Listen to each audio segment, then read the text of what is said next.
Good afternoon from Sacred Space at Titania's Realm. It's 1 p.m. on Friday, the 20th of February 2026, and it's another hot day, currently 29 degrees, and I'm just sneaking in a quick video because I'm off to see my wonderful psychiatrist who I debrief with every fortnight.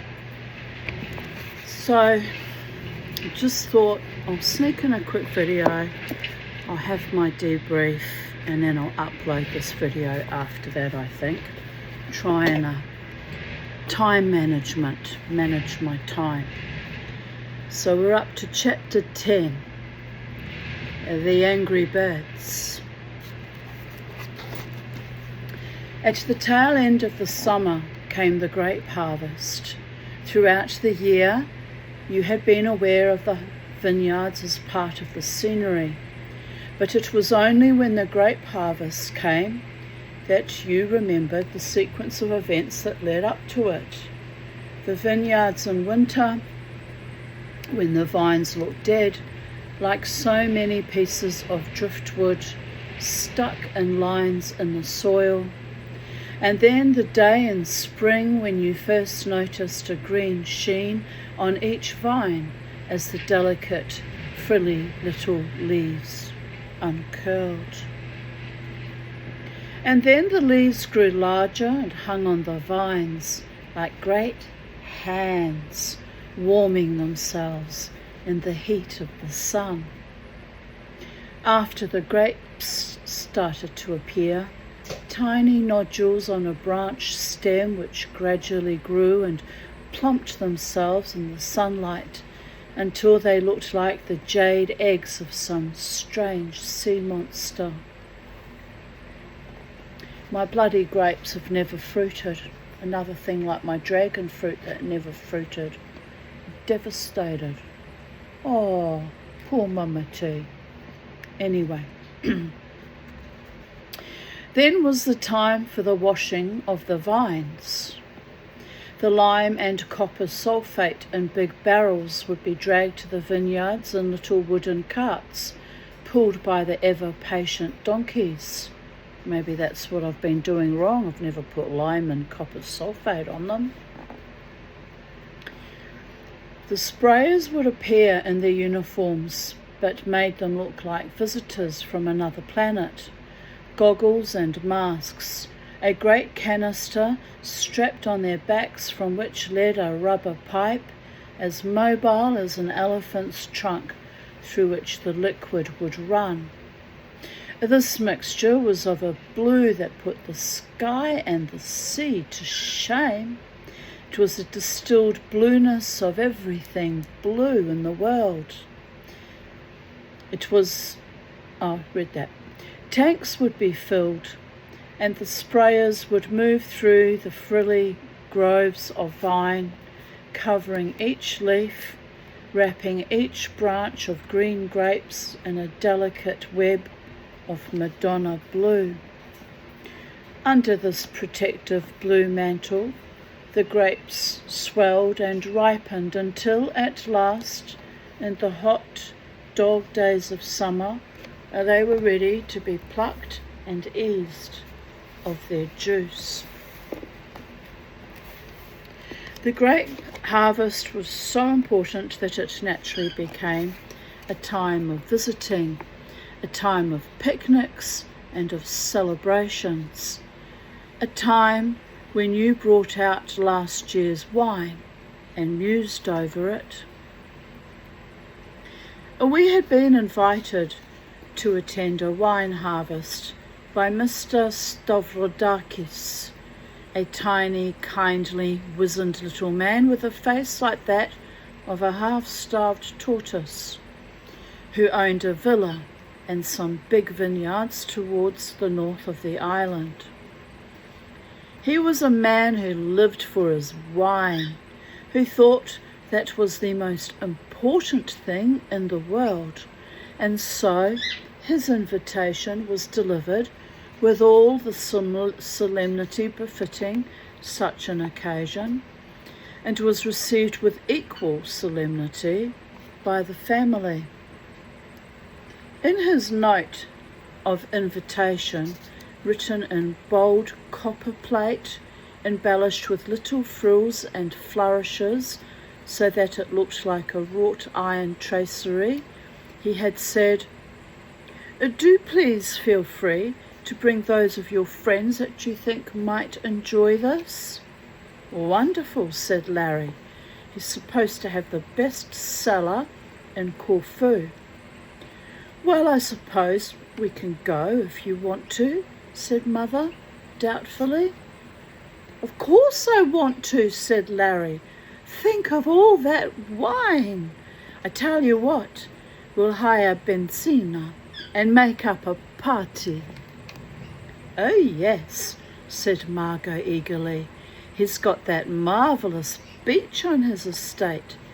We must get in some more swimming before the summer ends."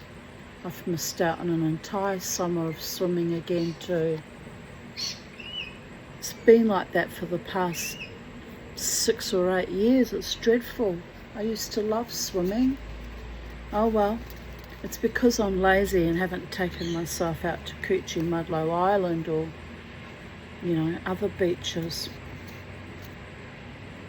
Can't blame anything or anyone but myself.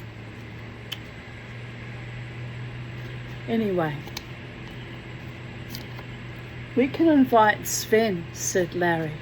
"He should be back by then, and we'll ask Donald and Max to come along." "And Theodore," said Leslie. "Larry, dear," said Mother, "the man's only invited us to watch his grapes being pressed, or whatever it is they do. You can't take a whole assortment of people along with you." "He says in his letter to bring any of our friends we want to," said Larry. "Yes, but you can't take a whole circus," said Mother. "How's the poor man going to feed us all?" "Well, that's easily solved," said Larry. "Write and tell him we'll bring our own food." "I suppose that means I'll have to cook it," said Mother. "Nonsense," said Larry vaguely. "We'll just take a few chops or something and grill them over an open fire." "I know what that means," said Mother.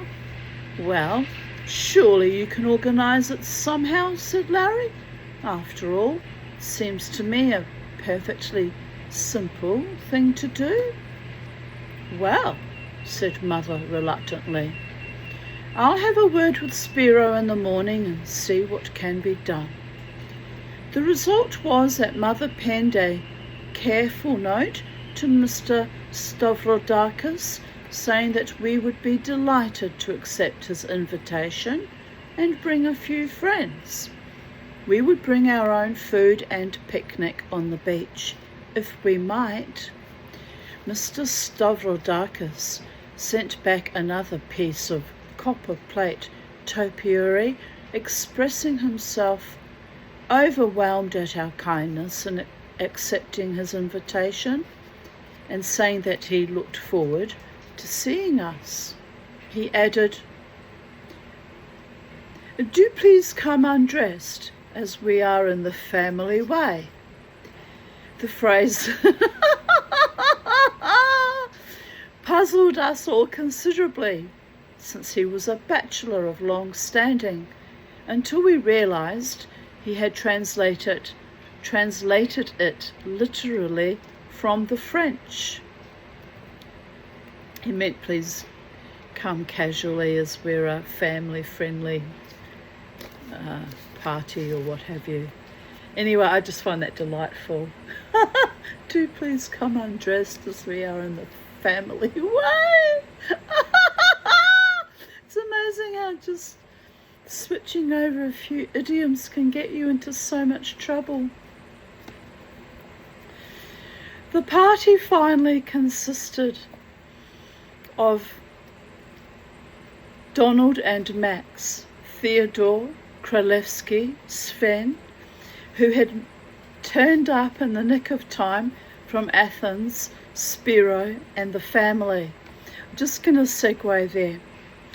I once tried to make contact with a long-lost cousin on the Petula side, my cousin Tasia Petula, who my mother told me was an only child and was gay and had to have kidney dialysis, I think weekly or fortnightly, so was quite ill. So I wasn't even sure if he was still alive, and my mother didn't actually want me to have contact with any of my German or Polish cousins, which I found weird. But then her reason being was, she said, the Polish cousins basically constantly begged for money from her biological half-brother, and then she showed me the letters, which were badly written in very bad English with very bad idiom, I might add. And you could see in the letters they were constantly, we need a new winter coat for winter. And I said to Mum, surely they can go down a bloody second-hand shop like we do and buy a winter coat. She says, I think they're that poor they don't even have second-hand shops.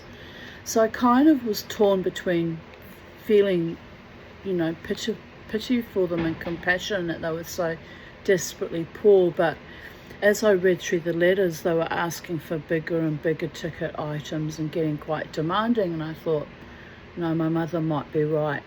But I said to my mother, how can they mooch off me? I'm poor myself by Australian standards. She just looked at me very seriously and said, you don't want contact with them, do not contact them. But anyway, I did try. A few years later, my mother was still alive, obviously, to reach out to Tasia, because I actually wanted to know if he had any stories or more information he could share about our mutual grandfather, Anton Petula, because my mother told me some pretty amazing stories, but I just wanted to know if there was anything more that they perhaps knew, because he was in their life for longer and there might have been more interesting stories to pass on to me. Anyway, so I wrote this letter to Tasia Petula, having found his one Tasia Petula in the kind of the white pages there. They lived in Hamburg. And I don't know whether he had already passed away or whether he never received the letter, or whether he just found it so bizarre that he thought, oh God, another cousin wanting to mooch off us, which wasn't the case. I made it clear I'm not interested in, asking for any monetary support. I just would like to have contact and, inquire about stories that he might have from his own father or from his grandfather. Anyway, but I did mention in the letter that my mother was suffering from Alzheimer's and was going into decline. So anyway, Jared and I had to translate from English to kind of German, and it wasn't to send the letter, and it wasn't until we translated it back from German back into English that we realised that the bubblefish translator had come up with some very strange things that suggested all sorts of things that wasn't what I was trying to say in the letter at all, which is perhaps why he didn't reply. So every time I referred to my mother, Gisela, it would say, and my nut mother, because Bubblefish had decided that because she had Alzheimer's she was nuts, which is both true and false in varying degrees, because Alzheimer's doesn't mean that you're insane. It means that your brain's slowly frying in your head and you're losing touch with reality. So I guess it is a kind of insanity, but it's not an insanity that was like a preternatural insanity that you were born with, but one is a consequence of your brain slowly getting larger holes in it and losing memory, and then the odd behaviours that go along with it. Anyway, so we read this letter back to each other, and both Jared and I both laughed and laughed until we cried. And Jared said, "Did you actually send that letter, Tanya?" And I said, "Yes, I was so assiduously determined to have contact with this cousin in Germany that I did send the letter." But I said, "I'm not surprised he didn't reply if he's still alive or whatever happened to him." I said, because it just made us all sound like we were completely bonkers. And then Jared, who we were friends and have been friends for a very long time, and at that time period, probably about 18, 19 years, looked at me and said, "But you are completely bonkers, aren't you all?" And of course I got very offended, you know. So, but it was actually the most comical letter I have ever had translated. And the nut mother is going to decline, and it said going into something else. And anyway, it was comical. I wish I'd kept it now. I kept it for a few years, and I would bring it out when things were crazy and awful. I would just bring it out and laugh and laugh and laugh and think, Bubblefish had it right after all. They got it completely right. Trust a machine to say it how it is. So anyway, eventually I burnt it all. I burnt that letter, and I burnt lots of other, comical things from the past that were triggering but also funny. But yeah, the nut mother, it's how it described an Alzheimer's mother. C'est la vie, babies. Anyway, we'll carry on with the story because I actually don't have a lot of time. So I've got to crack on, people of Earth.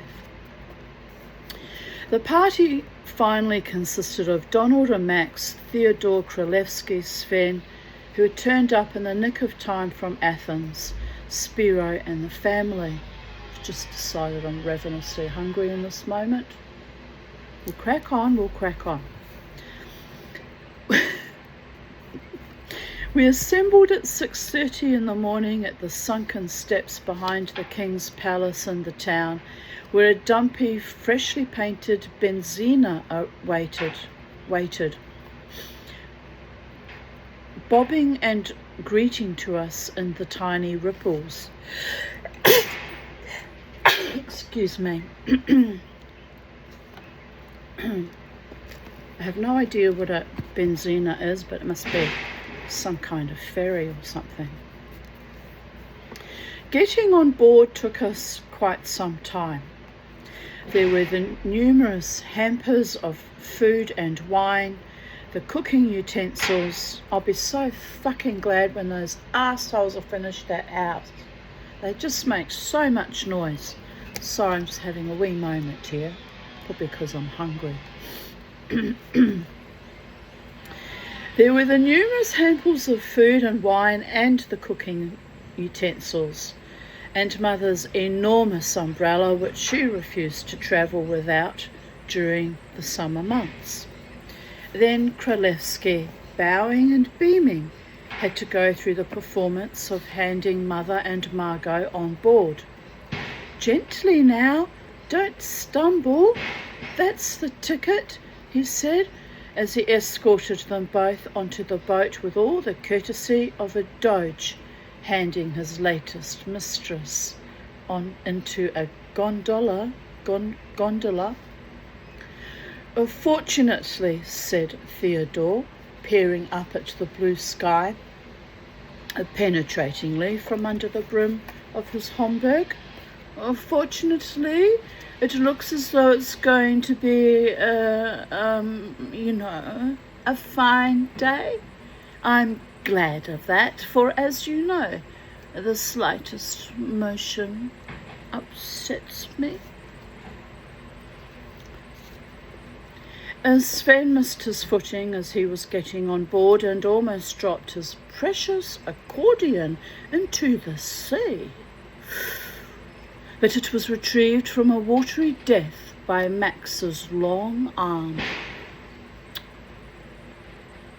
Starting to hate those people. It's been months of this. Anyway, Eventually we were all on board. The benzina was pushed out, the engine was started, and we were off. In the pale, pearly, early morning haze, the town looked like a child's town built of toppling bricks. The facades of tall, elderly Venetian houses of the town, crumbling gently, coloured in pale shades of cream and brown and white and cyclamen pink, were blurred by the haze, so they looked like a smudging pastel drawing. "A life on the ocean wave," said Kralevsky, inhaling the warm, still air dramatically. "That's the ticket. Although the sea looks so calm," observed Theodore, "there is, I think, a slight, almost imperceptible motion." "What rubbish, Theodore," said Larry. "You could lay a spirit level on the sea and you wouldn't get a wink out of the bubble." "Is Mother comfortable?" inquired Max lovingly of Mother. "Oh yes, dear, thank you. Quite comfortable," she said. "But I'm a little bit worried. I'm not sure whether Spiro remembered the garlic." "Don't you worry, Mrs. Durrells," said Spiro, who had overheard the remark. "I got all the things that you tells me to get." Sven, having examined his accordion with the utmost care to make sure that it had come to no harm, now lashed it round himself and ran an experimental series of fingers up its keyboard. "A rousing sea shanty," said Donald. "That's what we need.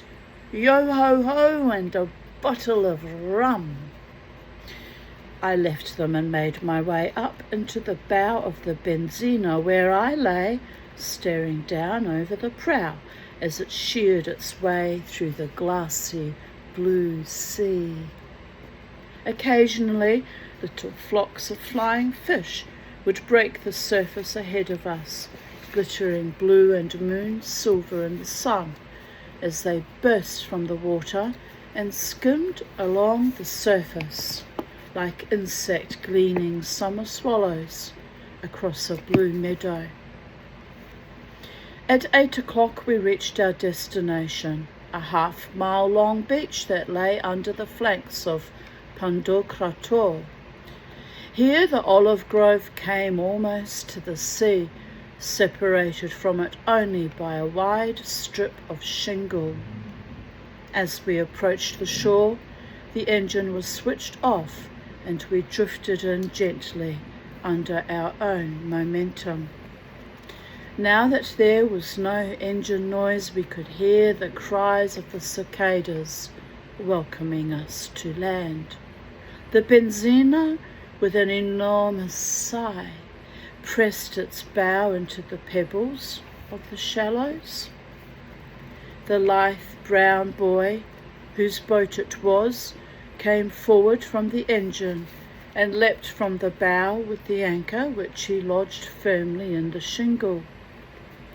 Then he piled a collection of boxes alongside the bow of the benzina in a sort of tottering staircase down which Mother and Margot were escorted by Kralevsky, who bowed elegantly as each reached the shingle, but somewhat marred the effect by inadvertently stepping backwards into 6 inches of seawater and irretrievably ruining the crease of his elegant trouser ring. Eventually, we and all our goods and chattels were ashore, and, leaving our possessions under the olive trees, strewn haphazardly like something from a wrecked ship that had been disgorged by the sea, we made our way up the hill to Stavrodakis's villa. The villa was large and square, faded red with green shutters, and built up high so that the lower floor formed a spacious cellar. Streams of peasant girls were walking up the drive, carrying baskets of grapes on their heads, moving with the lithe gracefulness of cats. Stavrodakis came scuttling among them to greet us. So kind, really, so kind, he kept repeating as each introduction was made. Mama needs to move to Greece, where people have couth and manners and grace. Hopefully authenticity and integrity and honour too. What am I doing in this Brisbane shithole where everyone's turned into the worst kind of verminous, uncouth, ungracious behaviours? Mama T is hungry. Must contain her temper, people of Earth. I had fruit for breakfast. Very nice fruit. Rock melon and watermelon and some coconut. I guess it's not enough. I need carbs and protein. By all the gods. It is what it is. He seated us all on his veranda under a great carnival red wig of bougainvillea and opened several bottles of his best wine. It was heavy and sharp and glowed a sullen red as though he were pouring garnets into our glasses. And when we were fortified and slightly light-headed with this brew, he led us, skittering ahead like an amiable black beetle, down to his cellars. The cellars were so big that their dimmest recesses had to be lit by oil lamps, little flickering wicks floating in pots of amber oil. The cellar was divided into two parts, and he led us first to where the treading was taking place. Looming over everything else in the dim light were three gigantic barrels. One of them was being filled with grapes by a constant procession of peasant women. The other two were occupied by the treaders. In the corner, seated on an upturned keg, was a grave, fragile-looking old man who, with great solemnity, was playing on a fiddle. "That's Taki and Yanni," said Stavrodakis, pointing to the wine treaders. Taki's head... I've got some bloody hair trapped inside my glass. It's driving me mental. One moment. It's better. The skin's a mess. I've put on moisturiser but no makeup. I look awful. My doctor's going to look at me and go, "What are you doing, Tanya Aarons?" Every day in every way. I'm trying not to die, doctor. But no, seriously, it's it's the heat, isn't it? It's the bloody heat. I'll never be a supermodel and no one will ever love me. Oh, gigantic violin. Do I actually look bothered all that much? I have a tutta bellissimo life and everything is wonderful. Denials along river in Africa. My infamous manic denial, but while I'm floating to the upper delta or the lower delta, whichever the case may be, and dancing in my small corner of hell, you're waiting for me to get on with the story, aren't you? What would Cleopatra do now? She would clasp an asp to her breast. Now they tell us that story's actually not true. Does make you wonder, doesn't it? What is real historical fact and what is embellishment by the enemy? She did, however, speak 8 languages, I believe. Anyway, let us carry on. Mama T is definitely not Cleopatra. Can't even get one man to love her, never mind 3. Was it 3 that she had? Julius Caesar, Mark Antony, 2 at the very least. Whew. That woman had something going for her. Oh yes, that's right. A pharaoh of Egypt. But she was cultured and reasonably quite beautiful, I think. Maybe not the most beautiful woman in the world. The most beautiful woman in ancient Egypt was Queen Nefertiti. Something to do with her elongated head. Keep getting messages for pizza, it's grinding my gears. Well, I've got to watch my money. I've got to pay Reggio next week. I can't afford pizza right now. And the way my skin is, probably a good thing. By all the gods. Right.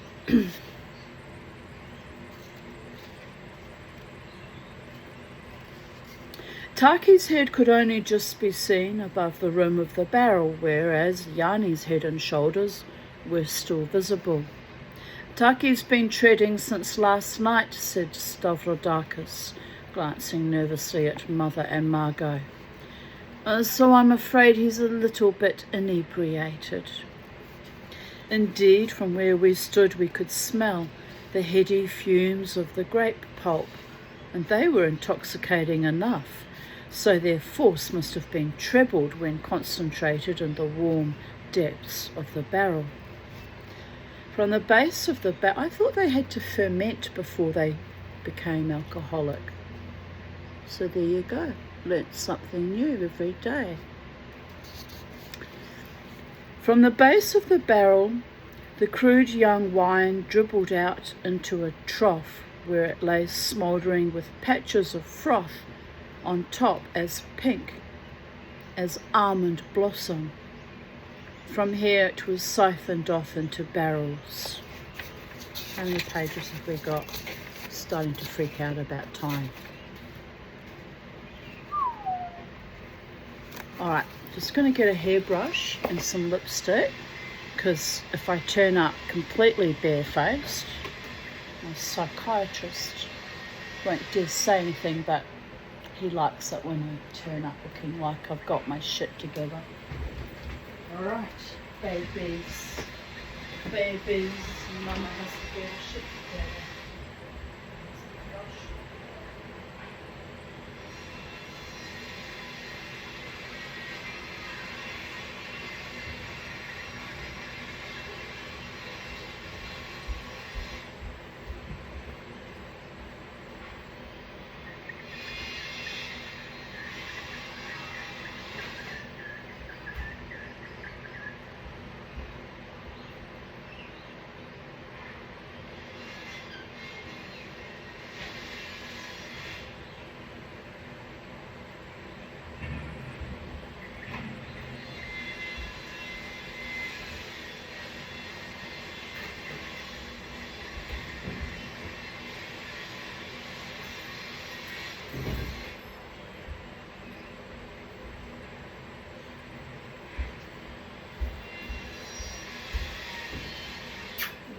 Beautiful wing.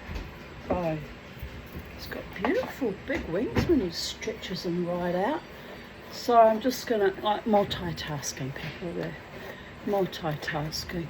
Time is money, time is money.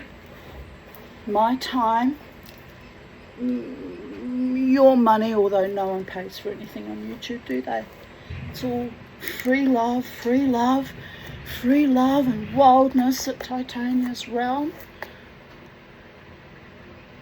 Not, but anyway, you know what I mean. And just in general, just freedom to the people, freedom to the hair, freedom to the attitude of free will and abundance and prosperity and choice and joy and delight. Here we go, carry on. By all the gods.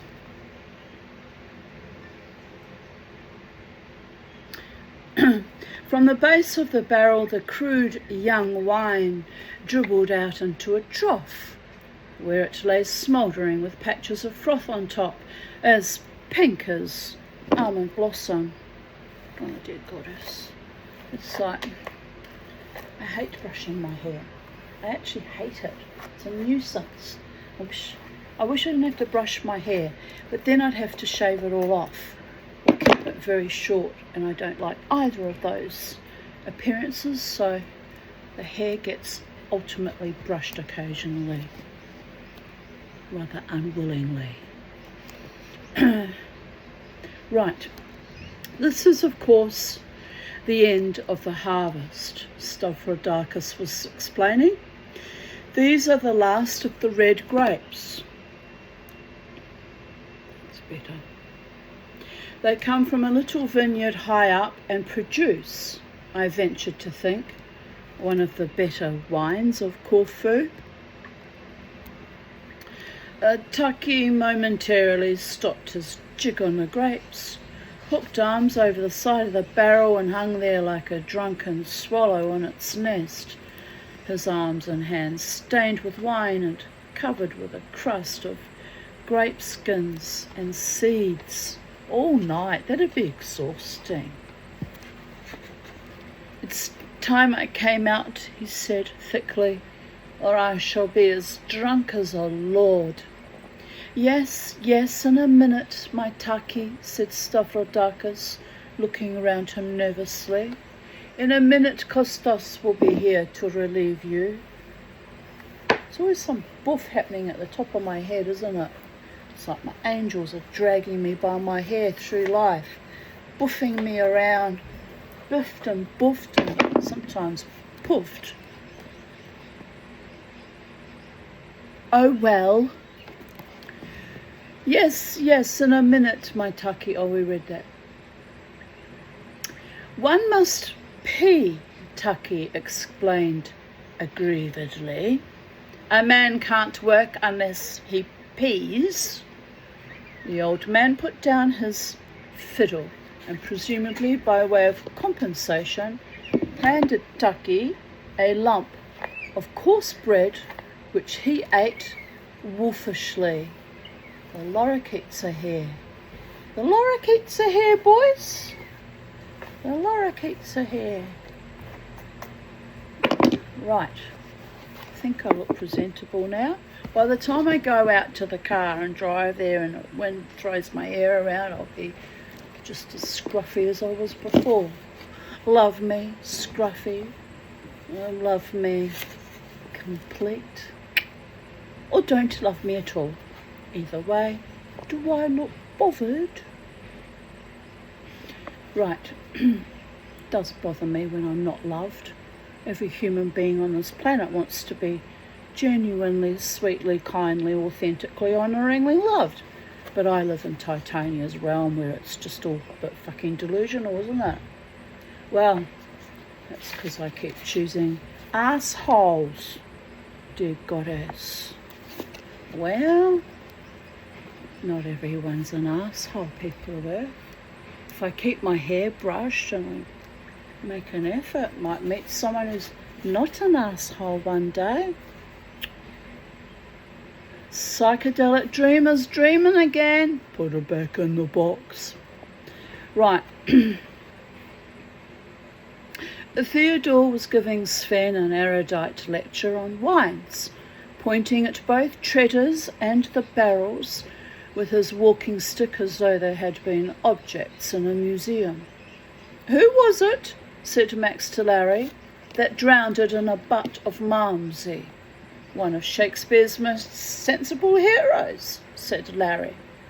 I remember once, Kralevsky said to Donald, taking a lady round one of the biggest cellars in France. Halfway round the cellar, I began to feel uneasy. I had a premonition of danger, and so I escorted the lady out, and at that moment 14 of the barrels burst with a roar like cannons. Here, as you have seen, we do the treading, said Stavrodakis. Now, if you will just follow me this way, I'll show you where the wine is stored." He led us through an archway into the other gloomy section of the cellar. Here, rank after rank of barrels lay on their sides, and the noise was incredible.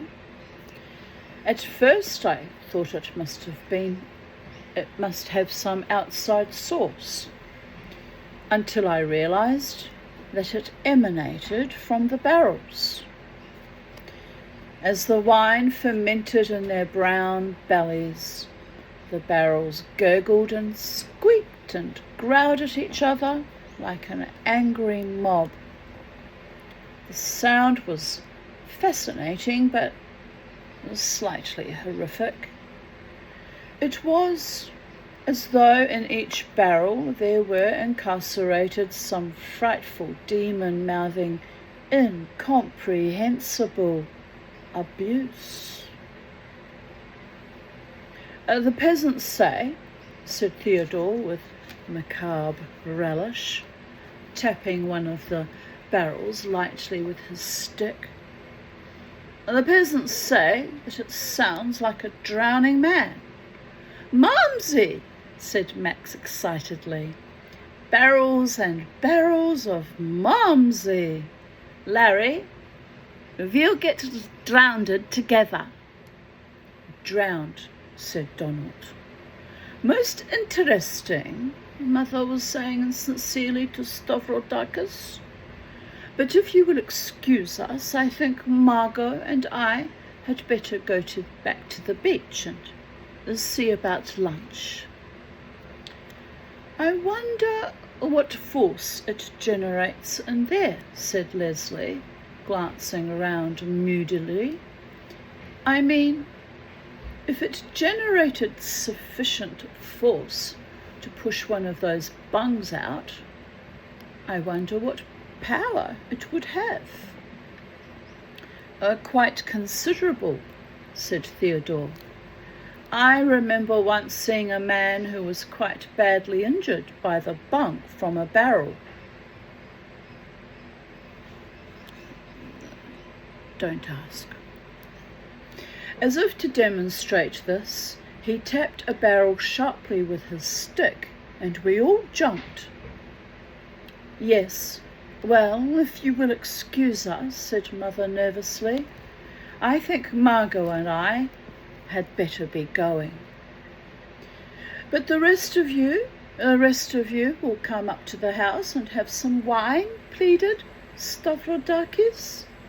"Of course we will," said Larry, as though he were doing him a favour. "Mumsy," said Max, rolling his eyes in ecstasy. "We will have Mumsy." So while Margot and Mother went back to the beach to help Spiro in the preparations for lunch, Stavrodakis fussily hurried us back onto the veranda and plied us with wine, so that when it was time for us to go back to the beach, we were mellow, warm, and flushed. That child had quite a lot of alcohol during his upbringing. So did I, for that matter, I might add. First time I got drunk when I was 3, drinking the dregs of all the strawberry liqueur, because it tasted like strawberries. It made sense to me at the time. But obviously my parents were not very good at actually protecting my body autonomy or my non-alcoholic integrity, and they made fun of me for years about how drunk I was at 3, when technically it's their fault. They should have removed the alcohol away from little girls with sweet teeth even at that age. By all the gods. The next time I got stonking drunk, I was 7. The next time I was 14, and I vomited copiously in the back of Philip Hodemaker's car while he was trying to seduce the beautiful, elegant, way above his pay grade, Lucia, who came from Italy and thought his manliness was rather desirable, but oh well. The Mamati, who was then only a teenager, unfortunately for him, cock-blocked him with copious vomit from the double Bacardi and Cokes I'd been fed at the wedding. Who gives a teenager age 14 double Bacardi and Cokes? They must have thought it would be funny to see what I'd do when I got drunk. Wow. Copious double Bacardi and Cokes equated to copious double Bacardi and Coke vomit all over Philip Hodemaker's back seat. My finest hour. Perhaps.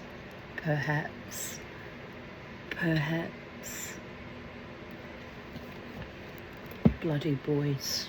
How old was he at the time? He's 3 years older than me. 17. Oh, was he cross with me.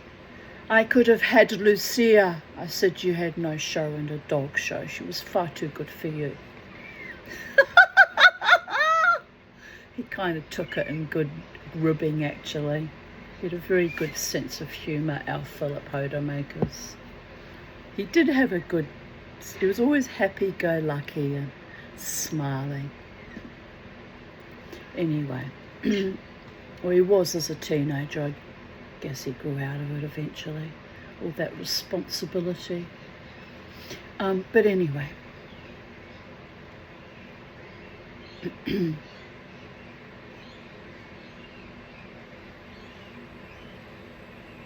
I dreamt, caroled Max as we walked through the olives, taking a delighted Stavrodakis with us to share our lunch. I dreamt that I dwelt in marble halls with vessels and turfs by my side. He just does it to annoy me, Donald confided to Theodore. He knows that song perfectly well. Under the trees at the edge of the sea, 3 charcoal fires had been lighted, and they glowed, shuddered, and smoked gently, and over them popped and sizzled a variety of foods. Margot had laid a great cloth in the shade and was putting cutlery and glasses on it, singing untunefully to herself, while Mother and Spiro crouched like witches over the fires, larding the brown, sizzling carcass of a kid with oil and squeezed garlic, and anointing the great body of a fish. Its skin bubbled and crisped enticingly by the heat with lemon juice. Ooh, fish and chips would be nice right now. There's a very good fish and chip shop out at New Farm. I used to go there with my daughter Crystal. But that was many years ago now. I wonder if it's still there. It's more than 10 years ago. That was an excellent fish and chip shop though. That would be nice if I left early and had that for lunch before I saw my psych. But no, we'll carry on reading. They were very nice fish and chips, but they were expensive fish and chips. Oh, poor Mama T. I need a rich man who knows how to spoil me lavishly. That would involve brushing my hair and putting on makeup and pretending to like them. Have to make my own money, won't I? How am I going to do that, people of Earth? It's too little, too late.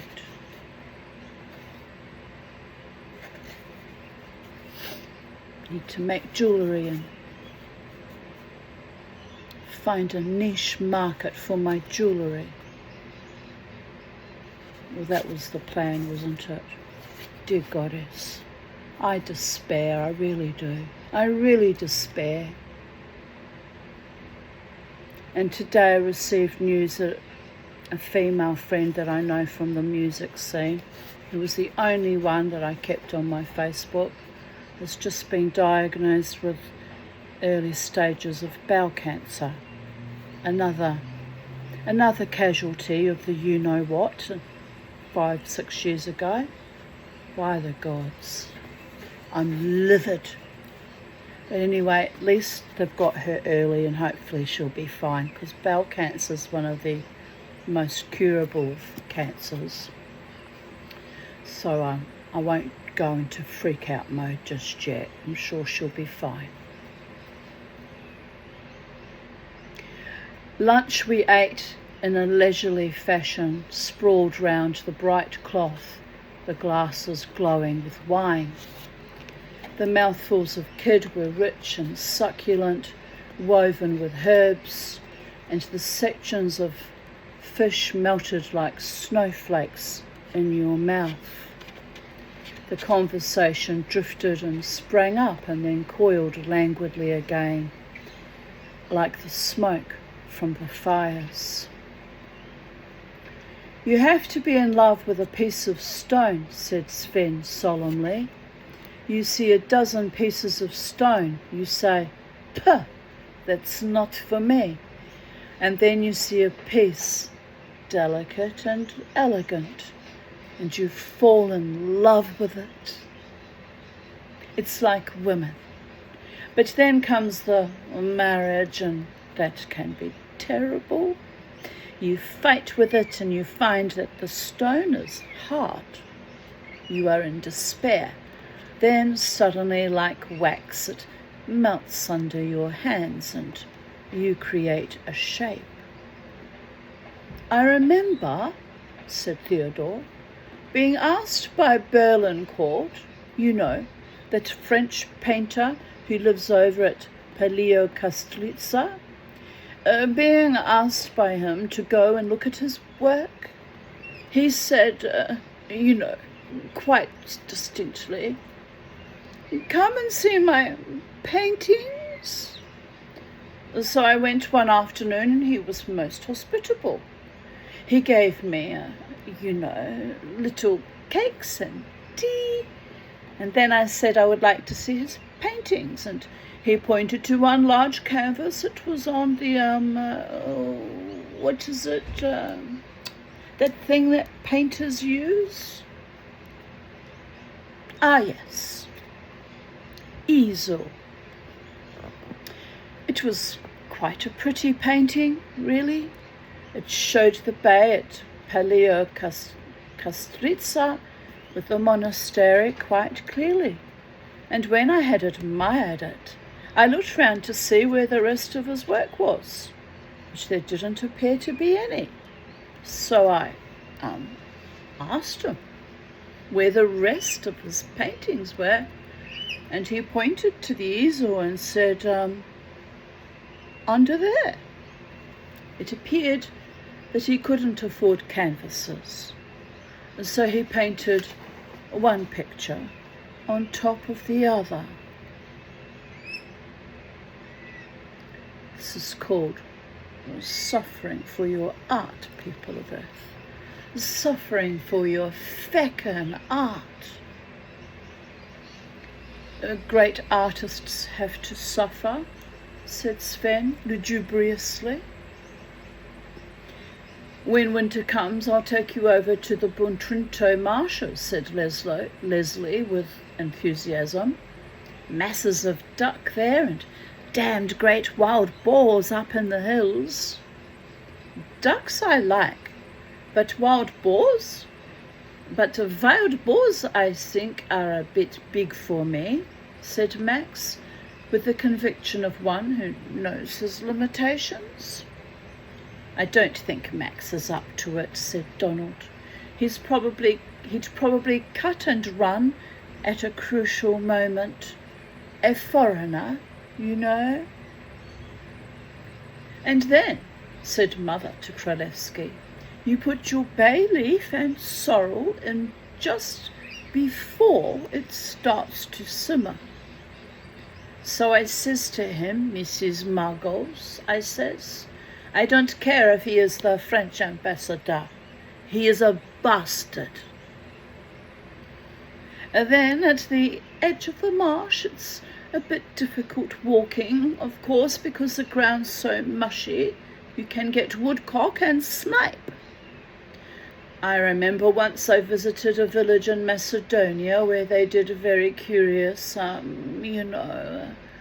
wood sculptures. I knew a lady once who used to make it without the bay leaf, but with a pinch of mint. It was the hottest hour of the day, when even the cicadas seemed to slow down and falter occasionally in their song.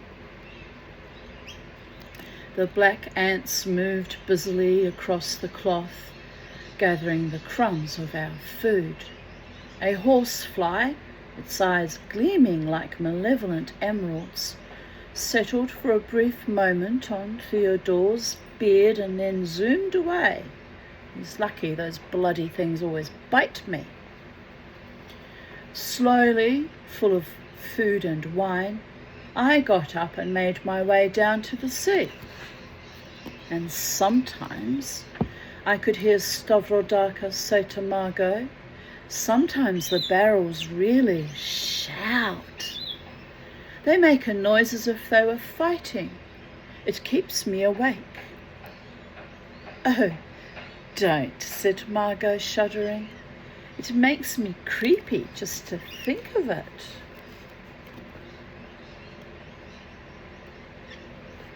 The sea was still and warm, looking as though it had been varnished, with just a tiny ripple patting languidly at the shore.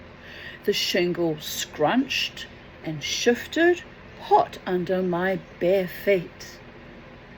The rocks and pebbles that made up this beach were incredible in shape and colour, moulded by the waves and the gentle rubbing and polishing one against the other. They had been sculpted into a million shapes: arrowheads, sickles, cockerels, horses, dragons, and starfish. Their colouring was as bizarre as their shapes, for they had been patterned by the earth's juices millions of years before, and now their decorations had been buffed and polished by the sea. White with gold or red filigree, blood red with white spots, green, blue and pale fawn, hen's egg brown with a deep rusty red pattern, like a fern sprawled across them, pink as a peony with white Egyptian hieroglyphics forming a mysterious, undecipherable message across them. It was like a vast treasure trove of jewels spread along the rim of the sea. I waded into the warm shallows and then dived and swam out to cooler water. Here, if you held your breath and let yourself sink to the bottom, the soft velvety blanket of the sea momentarily stunned and crippled your ears.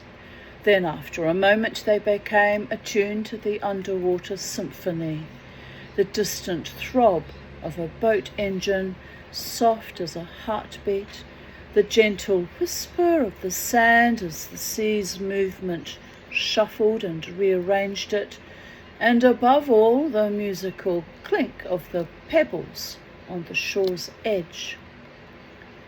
To hear the sea at work on its great shore of pebbles, rubbing and polishing them lovingly, I swam from the deep waters into the shallows. I anchored myself with a handful of multicoloured stones, then, ducking my head below the surface, listened to the beach singing under the gentle touch of the small waves. If walnuts could sing, I reflected, they would sound like this: scrunch, tinkle, squeak, mumble, cough, silence while the wave retreats, and then the whole thing in different keys repeated with the next wave. The sea played on the beach as though it were an instrument. I lay and dozed for a time in the warm shallows, and then, feeling heavy with sleep, I made my way back into the olive groves. Everyone lay about disjointedly, sleeping round the ruins of our meal. It looked like the aftermath of some terrible battle. I curled up like a dormouse in the protective roots of a great olive and drifted off to sleep myself. I woke to the gentle clinking of teacups as Margot and Mother laid the cloth for tea. Spiro brooded with immense concentration over a fire on which he had set a kettle. As I watched drowsily, the kettle lifted its lid and waved pertly at him, hissing steam. He seized it in one massive hand and poured the contents into a teapot. Then, turning, he scowled at our recumbent bodies. "Tea's," he roared thunderously. "Tea's is ready." Everybody started and woke. "Dear God, must you yell like that, Spiro?" asked Larry plaintively, his voice thickened by sleep. "Tea," said Kralevsky, waking up and glancing round him, looking like a dishevelled moth. "Tea, by Jove! Excellent." "God, my head aches," said Leslie. "It must be that wine. It's got a kick like a mule." "Yes, I'm feeling a bit fragile myself," said Larry, yawning and stretching. "I feel as though I've been drowned," said Max with conviction. "Drowned in Malmsey and then brought back by artificial inspiration." "Must you always massacre the English tongue?" said Donald irritably. "God knows it's bad enough having thousands of Englishmen doing it without you foreigners starting." "I remember reading somewhere," began Theodore. "I'm being told that the food's empty," in no uncertain terms. "Who had awakened instantly like a cat, and who, having slept like one, looked as immaculate as though he had not been to sleep at all." "I remember reading once that there's a tribe in the mountains of Ceylon that speaks a language that nobody can understand. I mean to say, not even expert linguists have been able to understand it." "It sounds just like Max's English," said Donald. Under the influence of tea, buttered toast, salt biscuits, watercress sandwiches, and an enormous fruitcake as damp and as fragile, as rich-smelling as loam, we started to wake up. Presently we went down to the sea and swam in the warm waters until the sun sank and pushed the mountain's shadow over the beach suddenly, making it look cold and drained of colour. Then we went up to Stavrodakis's villa and sat under the bougainvillea, watching the sunset colours blur and mingle over the sea. We left Stavrodakis, who insisted on giving us a dozen great jars of his best wine, to commemorate our visit, and made our way back to the Benzina. As we headed out to sea, we left the shadow of the mountain and came into the full glow of the sun again, which was sinking, smudged blood red behind the bulk of Pandrakrator, casting a shimmering reflection across the water like a flaming cypress tree. A few tiny clouds turned pink and fine yellow. Then the sun dipped behind the mountain, and the sky turned from blue to pale green, and the smooth surface of the sea became for a brief moment all the magical colours of a fire opal. The engine throbbed as we edged our way back towards the town, unrolling a white bale of lace wake behind us. As Sven played the opening of the almond tree very softly, and everyone started to sing. She shook the flowering almond tree one sunny day with her soft little hands. The snowy blossoms on her breast and shoulders lay, in her hair's dark strands. The snowy blossoms on her breast and shoulders lay, and in her hair's dark strands. Spiro's voice, deep, rich, and smooth as black velvet, harmonizing with Theodore's pleasant baritone and Larry's tenor. Two flying fish skimmed up from the blue depths beneath our bow, skittered along the water, and were lost in the twilight sea.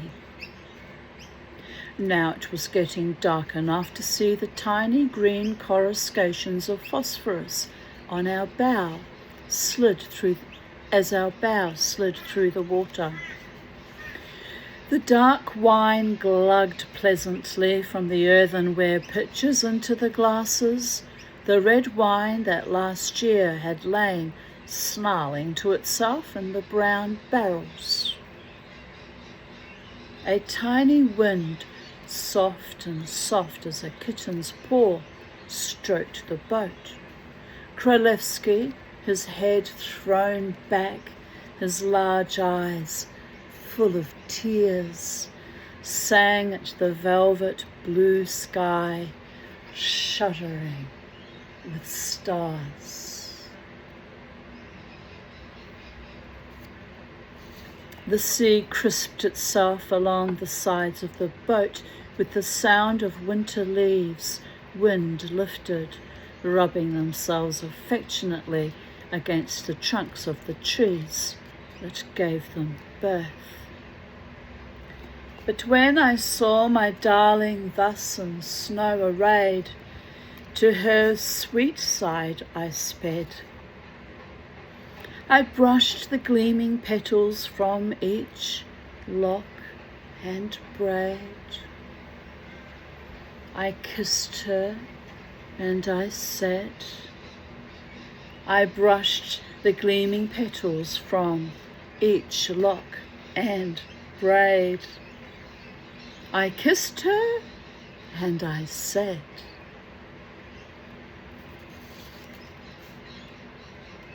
it's nice to be kissed by someone who loves you genuinely, you understand? The rest, puh.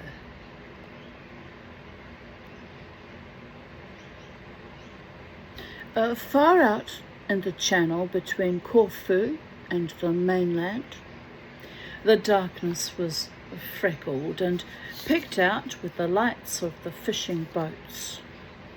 It was as though a small section of the Milky Way had fallen into the sea.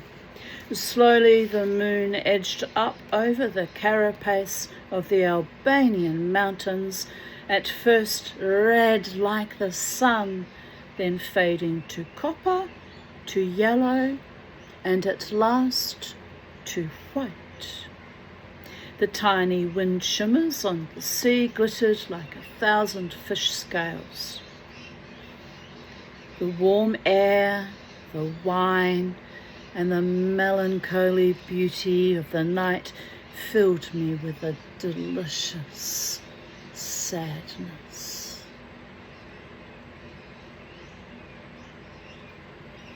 It would always be like this, I thought.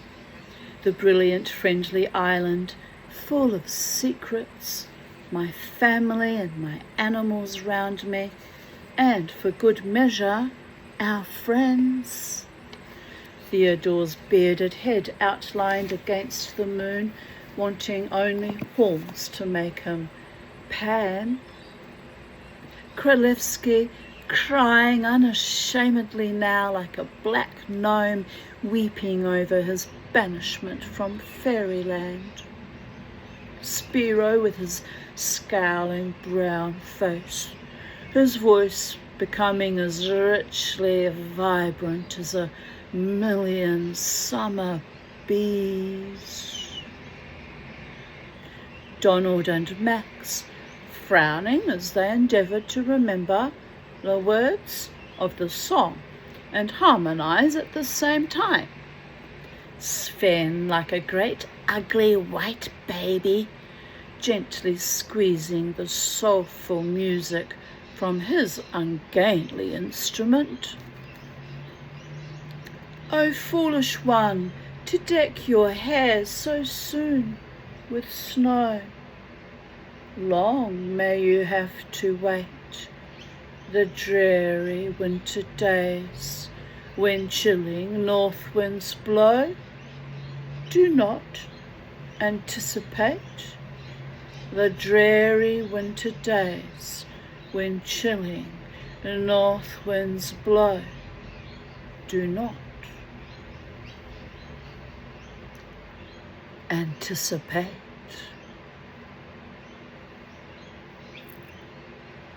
Now, I thought, we were edging into winter, but soon it would be spring again, burnished, glittering, bright as a goldfinch, and then it would be summer, the long, hot, daffodil yellow days. "O foolish one, to deck your hair so soon with snow. Long may you have to wait."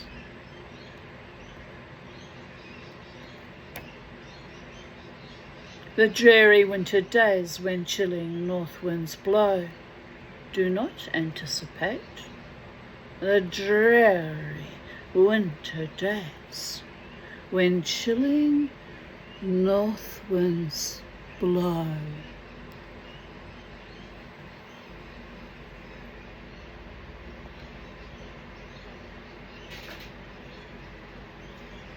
Do not anticipate. Lulled by the wine and the throbbing heart of the boat's engine, lulled by the warm night and the singing, I fell asleep while the boat carried us across the warm, smooth waters to our island and the brilliant days that were not to be.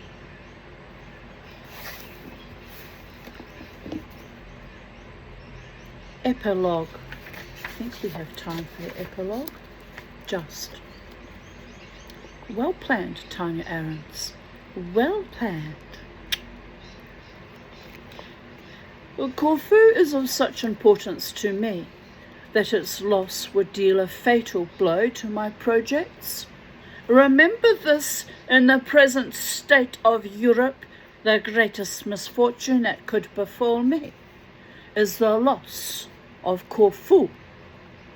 Napoleon, who was not so distressed by the loss of Desiree and ditched her for Josephine.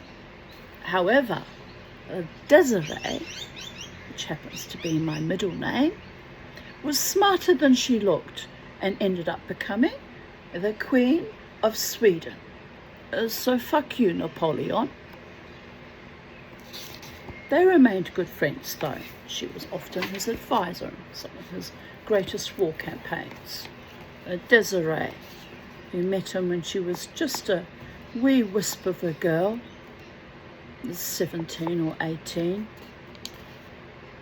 It was a great miscarriage of justice, especially in those times, to be betrothed to a lady and then to breach your contract. And yet that son of a bitch still managed to become Emperor of France, because boys must be boys, or something like that. Anyway, mail, M-A-I-L. Letter. Dear Mrs. Durrell, it seems at last war can no longer be avoided, and I think perhaps you were wise to leave Corfu. One can only hope that we can all meet in happier times when mankind has regained its senses. I will look forward to that. Should you wish to reach me, my address is care of the Ionian Bank, Athens. I wish you and your family the very best of luck in the future. A love to you all, yours, Theodore. Postcard. Mother, have moved to Athens, so keep in touch. Place marvellous. Acropolis like pink flesh in the sun.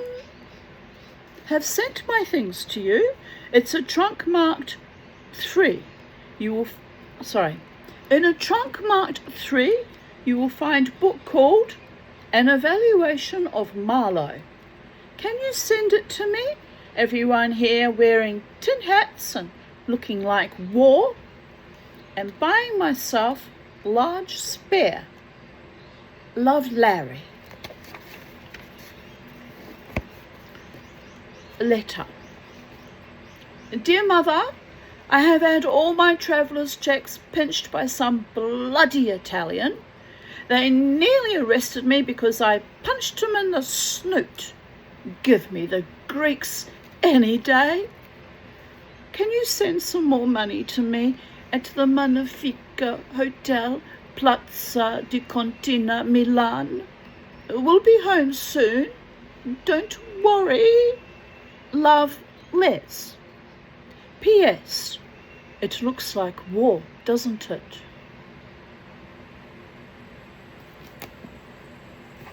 Letter.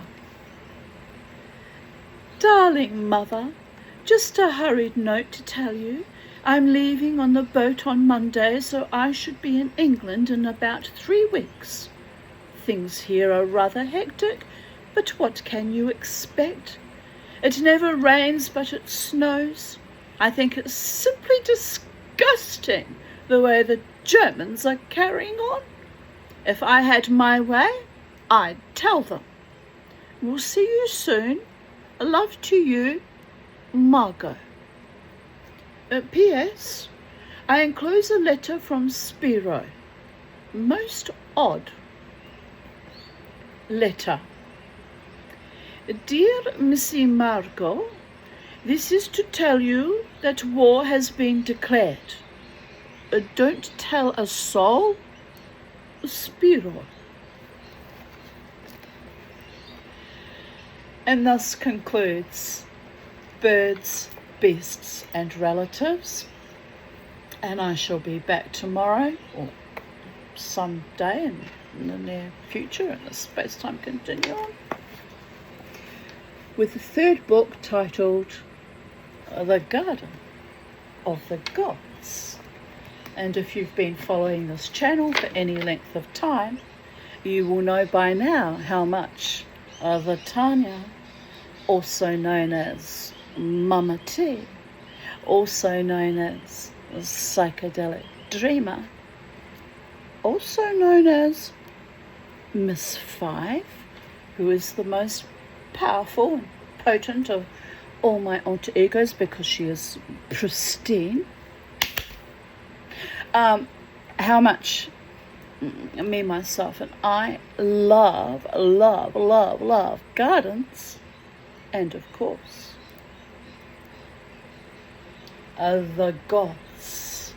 So we shall be enjoying that very soon, I hope. In the meantime, I'm off to drive my psychiatrist crazy with my outrageous and real and sometimes depressing stories. I try not to depress him too much. I try to protect him from myself, but one must always remain authentic and real and true. So there's times when I cannot protect him from my worst of my whimsies, and in which case, in his professional capacity, because he is a marvellous doctor, he then protects me. And I'm very grateful to have this wonderful human being in my life. Very, very grateful indeed. So on that note, I must dash. I've got to put on sandals and run out to the car and get myself there and back. Right. Blessed be from Titania's realm at Sacred Space. Bye for now.